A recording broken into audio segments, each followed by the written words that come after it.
एकनाथी भागवत अध्याय 23वा श्लोक क्रमांक 47 ओवी क्रमांक 253. इथून आपल्याला सुरुवात करायची. आता ज्याचे चित्त सम झालेले आहे, ज्याचे चित्त शांत झालेलं आहे, त्याला साधना करायची गरज नाही, त्याला व्रत दान उद्यापन काही करायची गरज नाही.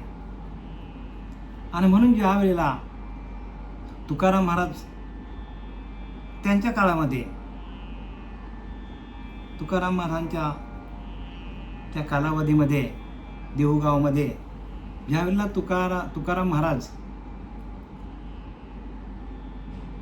अनेक अभंग लिहिले, भगवंताच्या नामाशी एकरूप झाले आणि लोकांना असा चमत्कार वाटला की तुकाराम महाराजांना कोणी विचारणे असं झालं का, तर तुकाराम महाराजांनी कोणत्याही प्रकारचं व्रत केलं नाही, दान केलं नाही, उद्यापन केलं नाही, होम केले नाही, हवन केलेले नाहीत, कुठल्याच प्रकारचं काही केलेलं नाही. आणि तुकोबारा एकदम ज्ञानी कसा काय झाला एवढा. आणि म्हणून लोक तुकोबाऱ्यांना नावं ठेवायची, एवढा तुक्या म्हणायचे त्यांना. आणि त्याचं एकमेव कारण काय, एकमेव कारण की तो भगवंताशी एकरूप झाला होता, त्याचं मन स्थिर झालं होतं, शांत झालं होतं, स्थितप्रज्ञ झाला होता तुकोबारा. आणि लोकांना तेच नवल वाटतं की जो माणूस काहीच करत नाही, यज्ञ करत नाही, हवन करत नाही, दान करत नाही, कोणत्याच प्रकारची साधना करत नाही. आणि इथे तेच सांगायचं भगवंताला, उद्धवाला, साधना कशासाठी करायचं, प्रत्येक माणसाने साधना कशासाठी करायची लक्षात घ्या. साधना कशासाठी करायची, कशासाठी साधना करायची, देवाकडनं काही मागण्यासाठी. साधनेचं उद्दिष्ट एकच आहे की तुमचं चित्त शांत होऊन त्या भगवंताच्या भजनामध्ये एकाग्र चित्ताने भगवंताचं भजन व्हावं, एवढ्यासाठी साधना करायची आहे. साधना कशासाठी करायची, आपल्या चित्ताला स्थितप्रज्ञ अवस्था यावी, कोणत्याच प्रकारचे आपल्याकडे वासना, असूया, कामना, भावना, रजगुण, तमगुण, सत्वगुण, काम, क्रोध, लोभ, मदमत्सर, दंभ, संशय, चिंता, कुठल्याच प्रकारचे आपल्याकडे वासना असली नाही पाहिजे. निष्काम भजन आपल्या हातून घडायला पाहिजे. आणि म्हणून आपल्याला समर्थ रामदास सांगतात, निष्काम बुद्धीशी या भजना त्रैलोक्य नाही तुलना. बघा, जो निष्कामतेने भजन करतो, भजन बरं का, निष्काम बुद्धीची या भजना त्रैलोक्य नाही तुलना. तिन्ही लोकांमध्ये त्या भजनाची तुलना केली जात नाही. म्हणून बुद्धी निश्चय आत्मज्ञान, ज्ञानोबा सांगतात, बुद्धी निश्चय आत्मज्ञान. बुद्धीचा निश्चय असं व्हायला पाहिजे, ब्रह्मरूप भावे आपणच परब्रह्म आहोत. आणि हे कशातून होतो, कशातून माणसाला ही सगळं शक्ती मिळते, तर एका भजनातून, एका भगवंताच्या नामातून. आणि ते भगवंताचं नाम आपल्या हृदयामध्ये, आपल्या चित्तामध्ये जर सातत्याने सदोदित सदा नाम घोषे करू हरिकथा, तेने सदा चित्ता समाधान. तुकोबारा सांगतात, सदा नाम घोषे करू हरिकथा. बघा, सदा सदोदित आपलं नामस्मरण, नाम घोष, गौरवे ढवलेले विश्व, ज्ञानोबा सांगतात, त्या नाम घोषातून विश्वाला ढवलणी करणारा सिद्ध पुरुष, महात्मा. आणि अशा महात्म्याला लोक नावं ठेवतात का, काहीच केलं नाही त्याने, तप नाही केलं, जप नाही केलं, हवन नाही केलं. आम्ही सगळे करतो, व्रत करतो, दान करतो, उद्यापन करतो, आणि आम्हाला देवाची प्राप्ती नाही झाली. आणि ह्या तुकोबाऱ्याला कशी काय झाली. लोकांना एक प्रश्न पडला, तुकाराम महाराजांना देवाची प्राप्ती झालीच नाही. सगळे लोक तुकोबाऱ्याला खोटे ठरवायला लागले का, कारण काय, कारण एकच, त्यांनी कधी हवन केलं नाही, यज्ञ केलं नाही, जप केलं नाही, तप केले नाही, काहीही केले नाही. पण त्यांचा अखंड नामस्मरण चालू होता. आणि हाच परमार्थातला मुख्य भाग इथं भगवंताने उद्धवला सांगितलेला आहे. आणि तुम्हालाही तसंच नंतर साधनाही करावी लागत नाही. एकदा का मनाचा निग्रह, मन एका आत्मतत्वाकडे आला, मन आत्म्याचं भजन करायला लागला. आत्मा सोडून दुसरा काहीही भजन करीत नाही मन, असं जेव्हा तुमच्याकडे सामर्थ्य येईल तेव्हा तुम्ही स्वयंभू परमात्मा स्वरूपात असा तुम्हाला अनुभव येईल.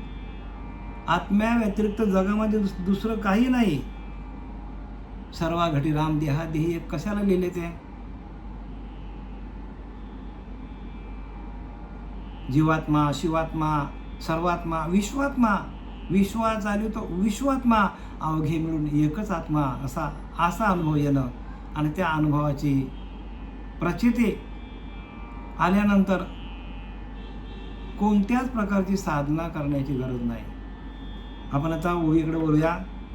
एकनाथी भागवत अध्याय 23 आणि ओवी श्लोक क्रमांक 47, ओवी क्रमांक 253. आपण काल गंगा उतरावया महापुरी, अतिप्रयासी तोफा करी, तोची पूर्व ओहटल्यावरी तोफा हवेरी निशेष, तेवी कामक्रोधादी वेगशून्य, ज्याचे निर्विकल्पी निश्चल मन, त्याशी दानादिकी प्रयोजन नाही दान निश्चिती. उद्धवा, भगवंत सांगतो उद्धवाला, तेवी कामक्रोधादी वेगशून्य, ज्याचे निर्विकल्पी निश्चल मना. बघा, ज्याचं मन निर्विकल्प झालेलं आहे, कुठलीच कल्पना करत नाही, मन निश्चल झालेला आहे. आणि म्हणून मी तुम्हाला सांगितलं की पाही निश्चलाचा विवेक ऐसा. लक्षामध्ये एकच माणूस सांगितलं, एकच लक्षामध्ये एक सांगतात. आणि तशी अवस्था होणं त्याला खऱ्या आत्मज्ञानाची प्राप्ती, त्याला खऱ्या भगवंताची प्राप्ती. त्याला नवे तो संतच, दुसरी पदवी त्याला देता येत नाही. संत तेच आहे, तेची संत ज्यांचा हेत विठ्ठली. बघा, ज्यांचा अखंड विठ्ठल विठ्ठल विठ्ठल विठ्ठल अखंड नामस्मरण चालू आहे, आणि त्यालाच संत म्हणतात. ज्याचं अखंड नाम चालू आहे ते संत आहेत. आणि तेच नाथबाबांनी इथे सांगायचं, तेवी कामक्रोधादी वेगशून्य. ज्यांनी कामक्रोधावर विजय मिळवलेला आहे, तेवी कामक्रोधादी वेगशून्य, ज्याचे निर्विकल्पी निश्चल मन, त्याच्या मनाकडे कुठलीच कल्पना नाही, निश्चल झालेला आहे, मनच निश्चल झालं त्याचं.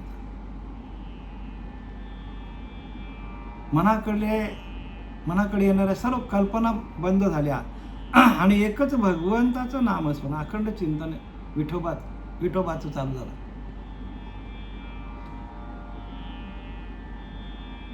मनाचं काम तेच आहे,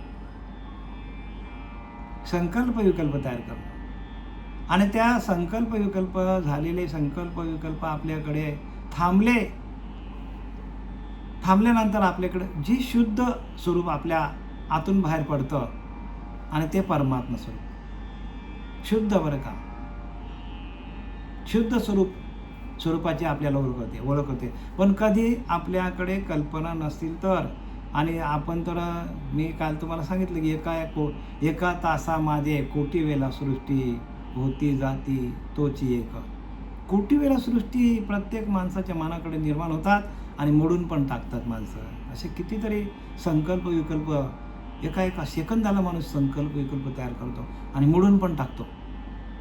आता तुम्ही सगळे श्रवण करतात, पण तुम्ही श्रवणामध्ये काही माणसं असतील, काही माणसं श्रवणाच्या बाहेर गेली असतील. आपण आज इकडे जाऊ तिकडे जाऊ, मनाकडे विचार चालू असतील, उद्याला आपण हे करू तसं करू, आणि मनोरथ असतात, आणि 2 मिनिटात मोडून पण टाकतात, गेले मनोरे गेले. अशी मनाची रचना भगवंताने केलेली आहे. आणि ते मन जर एकदा रामरूप झाले, मनच जर रामरूप झाला, तर संकल्प विकल्प आपल्याकडे निघून जातात. आणि प्रत्येक साधकाला अशी अनुभूती येते की ते परब्रह्म मीच आहे, ते परब्रह्म सोहम, ते परब्रह्म मीच आहे, अशी अनुभूती येते. आणि त्यासाठी सगळी खटपट आहे तेवी काम क्रोधादी वेगशून्य, ज्याचे निर्विकल्पी निश्चल मन, ज्याचं मन निश्चल झालं. निर्विकल्प म्हणजे कुठलेच संकल्प विकल्प त्याच्या मनाकडे नाही आहेत.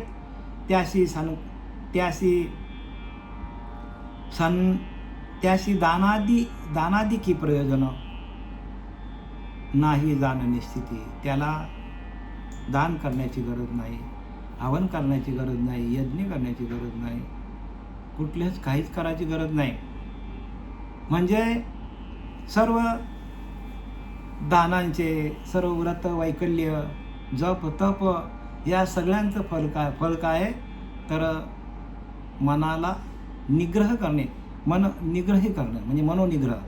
सगळ्यांचं फल काय मनोनिग्रह. एकदा का मनोनिग्रह झाला, तुमच्याकडे संकल्प विकल्प थांबले का तुम्ही परब्रह्म स्वरूपात. कारण जन्माला आल्यापासून मन काय करतो, अनेक प्रकारचे विचार तयार करतो, स्वतःच मनोरे तयार करतो, संकल्प विकल्पाची मनोरे तयार करतो आणि स्वतःच मोडून टाकतो. आणि म्हणून ज्या वेळेला माणसाचं मन स्थिर होतं, कुठलेच संकल्प विकल्प मनामध्ये नसतात, तेव्हा ज्या मनाकडे कोणतेच विचार नसतात, त्यावेळेला ती व्यक्ती किंवा तो साधक किंवा तो महात्मा ब्रह्मस्वरूप झालेला असतो. तुका म्हणे मन मुरे मग जे उरे ते तू. म्हणजे काय, तुकाराम महाराज सांगतात, मन मुरे मग जे उरे ते तू, ते तुझं स्वरूप. मनाचे विकल्प थांबले मग जे उरतं ते आपलं शुद्ध स्वरूप. एवढा सोपी व्याख्या करून सांगितली. स्वरूपाची व्याख्या काय, तुका म्हणे मन मुरे मग जे उरे ते तू, ते तुझं स्वरूप. एवढं सोपं आहे, सोपं एकदम बरं का. सोपे वर्म आम्हा सांगितले सांगते, सोपं सांगितले, वर्माचं सांगितलं आहे. पण ते वर्म करण्यासाठी आपल्याला त्या तत्वदर्शी गुरूंना शरण जावं लागतो. डोक्यावर हात ठेवून आपल्याला प्रकाशित करतात, आपल्याला त्या नामाचा काय करतात, नाम आपल्याला देतात आणि नामाचं चिंतन आपल्याला करायला सांगतात. मग नामाचे चिंतन प्रगट पसारा असाल ते करा जेथे तेथे. जिकडं असाल तिकडे तुम्ही नामस्मरण तुमचं चालू आहे. नामाचे चिंतन प्रगट पसारा असाल ते करा जेथे तेथे. जिकडे जाल तिकडे तुमचं नामस्मरण चालू होईल. उठताना, बसताना, खाताना, पिताना, जेवताना, सगळ्या गोष्टी करताना जिकडे जाल तिकडे तुमचं नामस्मरण चालू होतं. जेवी सूर्योदय झाल्या पाठी उपयोगाने लक्ष देवटी, तेवी निरिकल्पता मनी उठी, ताई साधने कोटी सुनाट. बघा आदित्यनाथ भागवत काय सांगतो आपल्याला, जेवी सूर्योदय झाल्या पोटी उपयोगाने लक्ष देवटी. एकदा का सूर्य उगव झाला आणि हजारोचे बल्ब लावल्यात, हजारो दिवट्या लावल्या. काय काम आहे का त्यांचं काही. जेव्हा सूर्योदय नव्हता तेव्हा ठीक आहे, चला लावले बाबा दिवे, अंधार होता त्यावेळेला दिवे लावल्या, दिवट्या लावल्या, सगळं काही लावलं. पण आता सूर्य उगवला आणि हजारो दिवे लावले, दिवट्या लावल्या, काय काम आहे का त्यांचा. काहीच काम नाही हो. सांगायचं काय, जेवी सूर्योदय झाल्या पाठी उपयोगाने लक्ष देवटी, तेवे निर्विकल्पता मनी उठे, ताई साधने कोटी सुनाट. तसं आपल्याकडे ज्या वेळेला आपलं मन निर्विकल्प होईल, कोणतीच मनामध्ये कल्पना नसतील, त्यावेळेला ताई साधने कोटी सुनाट. साधने करण्याची गरज नाही. साधन कशासाठी करायचा तर मन निग्रह करण्यासाठी, मनाला एकाग्रचित्त करण्यासाठी. आणि एकदा का मन एकाग्रचित्त झालं, एकदा का मन भजनानंदामध्ये गेल्यानंतर साधनं करण्याची गरज नाही. ताई साधने कोटी सुनाट. साधनं जागच्या जागेवर थांबतात. तसं ज्ञानवराज सांगतात, तृप्ती झाली जैसी साधने सरत्या पैशी, आत्मतृष्टी तैशी प्राप्ती नाही. तृप्ती झाली जैसी साधने सरत्या पैशी. एकदा का माणूस तृप्त जेवला तर आता त्याला जे काही ताटं आहेत, भांडी आहेत, त्यांची गरज आहे का, लगेच बाजूला होतात. जेवला तृप्त झाला की भांडी कुंडी जे काय असतील ती बाजूला ठेवतो माणूस. कुठपर्यंत आहे, जेवेपर्यंत. तसा एकदा आपला मनोनिग्रह होईपर्यंत आपल्याला ही साधनं करायची. एकदा का मननिग्रह झाला, मन शांत झाला, चित्त शांत झाला, भगवंताच्या भजनामध्ये अखंड लागला, सदा नामघोष, सदोदित नामघोष करायला लागला की आपल्याला साधनं करायची गरज नाही. कारण जिकडे जाल तिकडे परमात्माच भरलेला आहे. तरी तरी सर्वत्र मीच आहे, कोणी काही उपासलेलं नव्हे. बघा ज्ञानोबा सांगतात, कोणाची उपासना चालू नाही, प्रत्येकाची चालू आहे. प्रत्येकाचा भजन चालू आहे. तुमचा काय, ज्याच्याकडे नाम नाही त्याचा पण भजन चालू आहे, कुत्र्याचं चालू आहे, मांजराचं चालू आहे, पण त्यांना त्याची अनुभूती नाही, त्यांना अधिकार नाही. फक्त मनुष्याला अधिकार आहे की आपलं भजन चालू आहे. मनुष्यालाच तो अधिकार नाही आलेला आहे. प्रत्येकाचा श्वास चालू आहे आणि त्या श्वासावरती अखंड भजन चालू आहे तुमचं आमचा. पण आपण गुरुला शरण जाऊन समजून घेत नाही, भलतेच गुरु करून ठेवलेत आपण. आणि त्या गुरूंनी आपल्या मनात येईल ते मंत्र लोकांना देऊन टाकल्यात. पण आद्यानदी कालचं नाम जे आहे,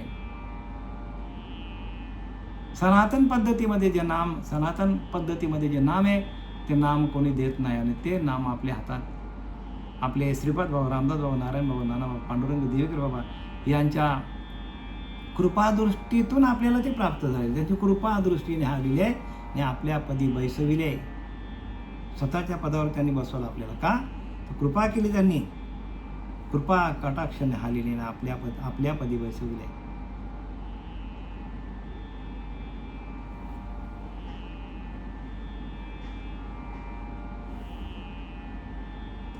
काय लिहिले ते की एकदा का सूर्योदय झाला की ड्युट्या लावल्या किती पण तर त्याचा फायदा होणार नाही. तरी काय दिले, तशीच अशा अवस्थेत सर्व साधना व्यर्थ होतात. म्हणजे जर आपला मन शांत झाला, चित्त शांत झाला आणि भगवंताच्या भजनामध्ये लागला तर आपल्याला कुठलीच साधना करायची गरज नाही. म्हणजे साधना म्हणजे तुम्हाला दिलेली साधना आहे. सकाळी उठून ध्यानाला बसा, 1 तास 2 तास, ते करायची ही गरज नाही असं इथे नाथ बाबा स्पष्ट सांगतात. पण जोपर्यंत आपलं मन एकाग्र नाही, गुरुच्या आज्ञेत थांबलेलं नाही, अनुभूती नाही, तोपर्यंत साधना खूपच करावं लागेल.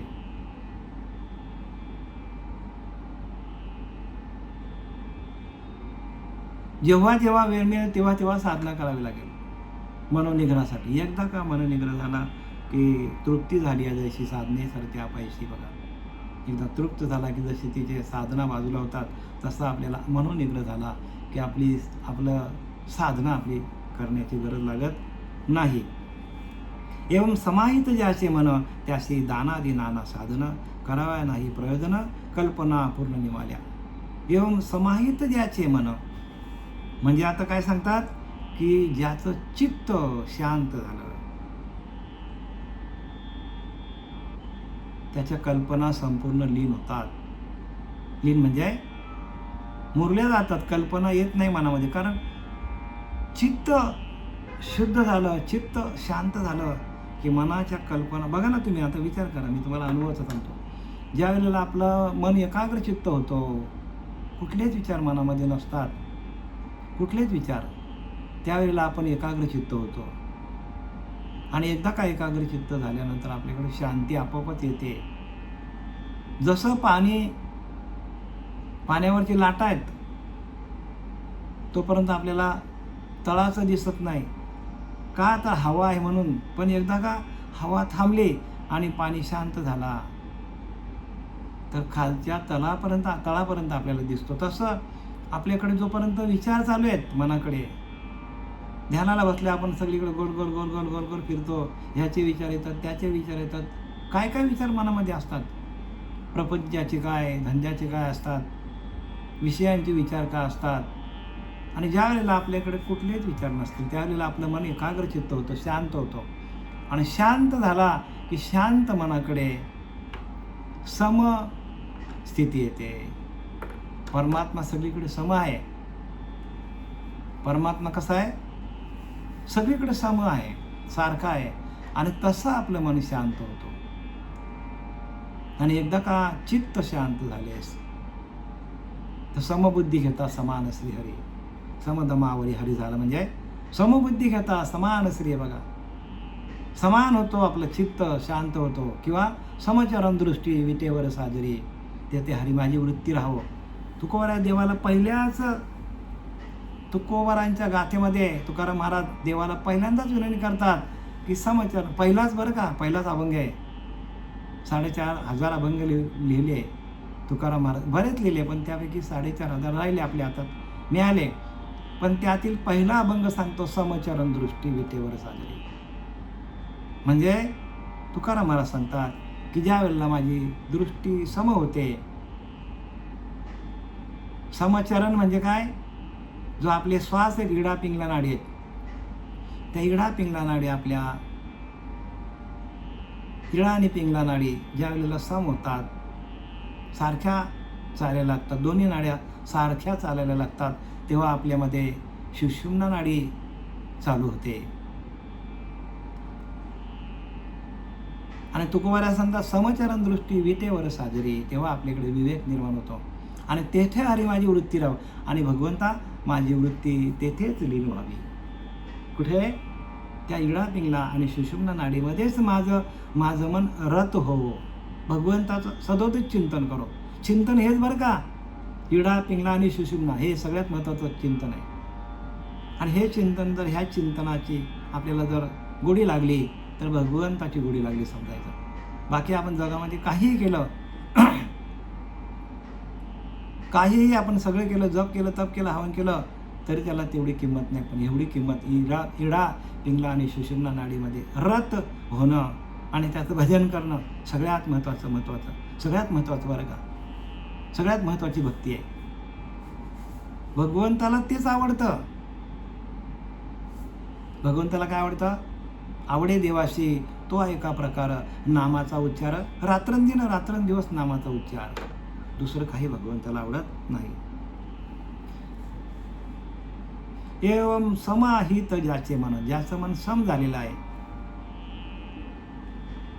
त्याशी दानादी नाना प्रसादन बघा. म्हणजे दान करणं, जप करणं, तप करणं, हवन करणं कराव्या नाही, करायची गरज नाही. कल्पना पूर्ण निमाल्या, कारण त्याच्या कल्पना पूर्णपणे शांत झाल्या.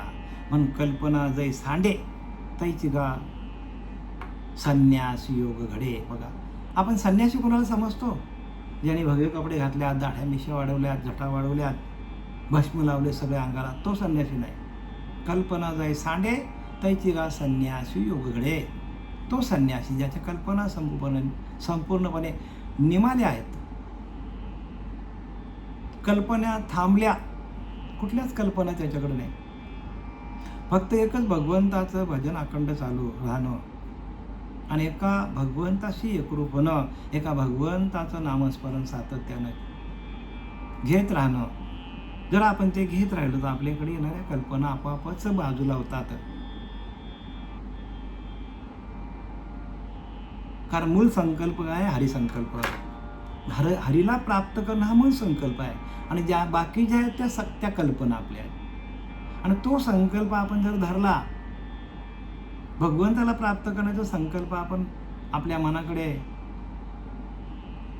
जर आपण त्या संकल्पाला आपण घेतलं आणि संकल्प केला, आपण हरिसंकल्प, भगवंताला प्राप्त करणं हा संकल्प आहे. आणि याच्या व्यतिरिक्त जे काय ते कल्पना आहेत.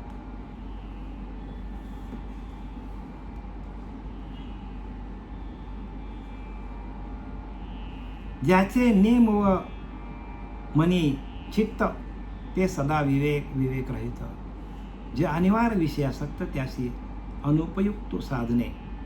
ज्याचे नेम न मनी चित्त, या उलट ज्याचे मन ताब्यात नसते. बघा काय सांगतात, याच्या उलट जर आपण धरलं, भगवंताच्या नामाशिवाय दुसरं काही साधन जगामध्ये आपल्याला तारणार नाही. आणि ज्याचं मन नामामध्ये एकरूप होत नाही आणि ज्याचं मन ताब्यात नाही, तो विषयासक्त झालेला आहे. म्हणून विषयजनित जे सुख तेच आहे परम दुःख. दुःख कधी होतं? माणूस विषयामध्ये जातो. विषयांचं चिंतन सुटलं की तुम्ही भगवंताचं चिंतन आपोआप चालू होतं.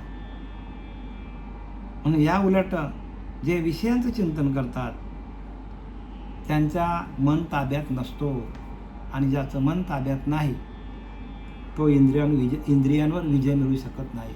इंद्रियांवर विजय मिळवण्यासाठी आपल्याला मनाला एकाग्रचित्त करायचं, मनाला भगवंताच्या स्मरणामध्ये लावायचं. ज्याचे नेम न मनी चित्त, जे सदा विवेक रहित, आणि जे अनिवार्य विषयासक्त त्याची अनुपयुक्त साधने. जे अनिवार्य विषयासक्त, ज्यांच्याकडे विषयच भरलेले आहेत मनामध्ये, त्याच्याकडे संकल्प विकल्प चालू आहेत. त्यांच्या मनामध्ये विषयांची आसक्ती आहे, भोगाची आसक्ती आहे. आणि म्हणून संत रामदास सांगतात, भोगी मना असू नये, देह दुःख त्रासू नये, आणि पुढे आशा धरू नये जीवित्वाची. काय सांगतात? भोगी मना असू नये, हो, देह दुःख त्रासू नये. भोग आपल्या मनाकडे भोग आले की आपल्या देहाला दुःख होतो. भोगच नसतील तर, भोग आहेत म्हणून माणसाला रोग आहेत, लक्षात घ्या. ज्याचे भोग सरले त्याचे रोग संपले. भोगी मना असू नये, देह दुःख त्रासू नये, आणि पुढे आशा धरू नये जीवित्वाची. मग प्रत्येक माणूस हा कसा आहे? त्याचं मन भोगी आहे, विषयासक्त आहे, आणि म्हणून प्रत्येक माणसाला त्रास आहे. आणि संतांकडे कोणतेच संकल्प विकल्प नसतात, ते अनासक्तात. विषयांकडे त्यांचा विषय तो त्यांचा झाला नारायण, असा अवस्था आहे त्यांच्या मनाची, अशी अवस्था असते. विषय तो त्यांचा झाला नारायण. न आवडे जन धन माता पिता, बघा. आणि म्हणून त्या साधू संतांना जन ना आवडत, धन ना आवडत, माता पिता काही नाही, फक्त स्वयंभू काय करतात ते भगवंताच्या नामस्मरणामध्ये सातत्याने आत्मचिंतनामध्ये ते एकरूप झालेले असतात.